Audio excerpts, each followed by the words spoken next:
Students, how are you all. I hope आप सभी अच्छे होंगे। आज हम लोग क्लास 8 सब्जेक्ट हिंदी चैप्टर 1 ध्वनि के बारे में पढ़ेंगे, जो एक कविता है। इस कविता के लेखक सूर्यकांत त्रिपाठी निराला जी हैं। ध्वनि मतलब होता है आवाज़, अपने अंतर मन की आवाज़। ठीक है, तो चलिए आगे हम कविता से समझते हैं। चलिए शुरू करते हैं। अभी ना होगा मेरा अंत, अभी अभी ही तो आया है मेरे वन में मृदुल बसंत। अभी ना होगा मेरा अंत। कवि कह रहे हैं कि अभी ना होगा मेरा अंत। कवि मेरे जीवन का अभी अंत नहीं होगा।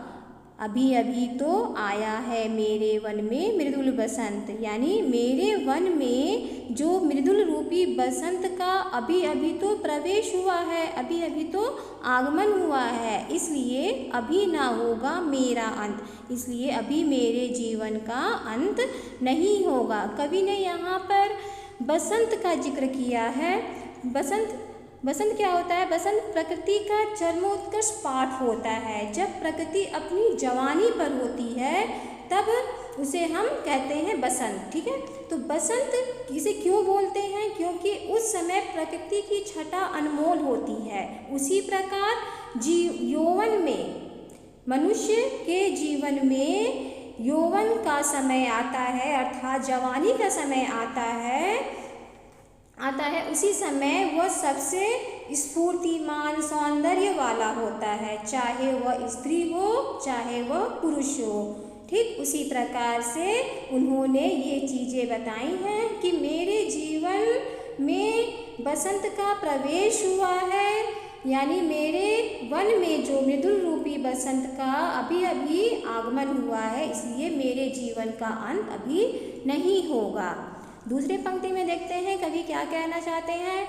हरे हरे ये पात, डालियाँ कलियाँ कोमल गात, मैं ही अपना स्वप्न मृदुल कर फेरूंगा निद्रित कलियों पर, जगा एक प्रत्युष मनोहर। कवि दूसरे पंक्ति में क्या कह रहे हैं? कह रहे हैं कि हरे हरे ये पात, यानी चारों तरफ जो पेड़ पौधे हैं वो हरियाली से फैल गई है। जो डालियाँ हैं, जो चारों तरफ डालियाँ हैं वो भी हरियाली हो गई है, पूरे हरे भरे हो गए हैं। कलियाँ भी क्या हो गई हैं? खिल गई हैं, खिली हुई हैं। कोमल कोमल कलियाँ हैं, वो हर तरफ खिली हुई है। मैं ही अपना स्वप्न मृदुल कर, मैं ही अपना स्वप्न मृदुल कर। जो कवि कह रहे हैं कि मैंने जो सपना देखा है, कोमल सपना देखा है, वह सपना मैं पूर्ण करना चाहता हूँ, पूरा करूँगा। यानी जो मैंने सपना देखा उसे पूर्ण करूँगा, अपने सपने को पूरा कर लूँगा। फिर फेरूंगा निद्रित कलियों पर, जगा एक प्रत्युष मनोहर। जो कलियाँ सोई हुई है उसे अपने हाथों से क्या करूँगा? फेरूंगा, उसे जगाकर एक नई दिशा या नई प्रेरणा देना चाहते हैं कवि। आगे की पंक्ति में कवि क्या कह रहे हैं कि पुष्प पुष्प से तंद्रालस लालसा खींच लूँगा मैं, अपने नवजीवन का अमृत सहर्ष सींच दूँगा मैं। इस पंक्ति में कवि कह रहे हैं कि जो फूल या कलियाँ आलस्य के कारण खिले नहीं हैं, मैं उनसे उनका आलस्य खींच लूँगा। तंद्रालस मतलब होता है नींद से अलसाया हुआ, और लालसा का अर्थ होता है अभिलाषा। ठीक है, तो अपने नवजीवन का अमृत सहर्ष सींच दूंगा मैं। इस पंक्ति में कवि बोल रहे हैं कि मेरा जो नवजीवन, यानी कि मेरा जो यौवन आया है और उनमें जितना उल्लास या जोश भरा हुआ है, उन सभी को मैं उनके जीवन में सींच दूंगा। अर्थात उनके जीवन में वही सब चीज़ें लाकर उनके यानी उल्लास और उत्साह भर के उनके जीवन में भी नई स्फूर्ति फूंक दूंगा।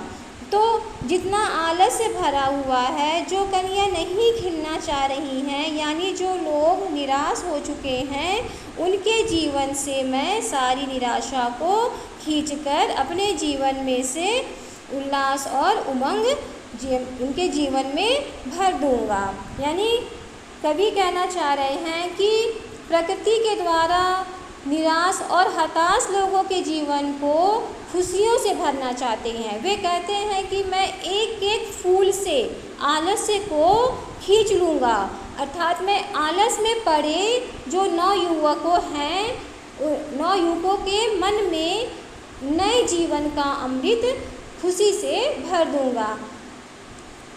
कभी प्रकृति के द्वारा निराश हताश लोगों के जीवन को खुशियों से क्या करना चाहते हैं, भरना चाहते हैं। कभी खुशी खुशी से यह कार्य करना चाह रहे हैं और हर युवा जाति के भीतर एक नया जोश भर देना चाहते हैं, उनके आलस्य को दूर कर देना चाहते हैं।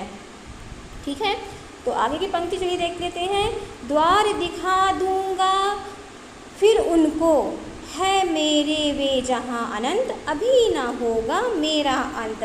लास्ट पंक्ति में कवि क्या कह रहे हैं कि उनके जीवन से निराशा खींच के उनके जीवन जीने की कला सिखा दूंगा, यानी द्वार दिखा दूंगा फिर उनको। ठीक है, यानी मैं है मेरे वे जहाँ अनंत, अभी ना होगा मेरा अंत, यानी कि ये जहाँ का अनंत प्रकाश है, उन्हें उस जगह का रास्ता दिखा दूंगा, किसको निराश लोगों को मैं उनके जीवन से निराशा खींचकर उनको उस जगह पर पहुंचा दूंगा जहां पर अनंत प्रकाश है। इसलिए कवि कहते हैं कि जब तक वो नई पीढ़ी को राह नहीं दिखा देते, उन्हें सही दिशा का ज्ञान नहीं दे देते, तब तक उनका अंत नहीं हो सकता है। अभी ना होगा मेरा अंत, यानी कि जब तक उनको नई दिशा नहीं दिखा देंगे तब तक उनका अंत नहीं होगा।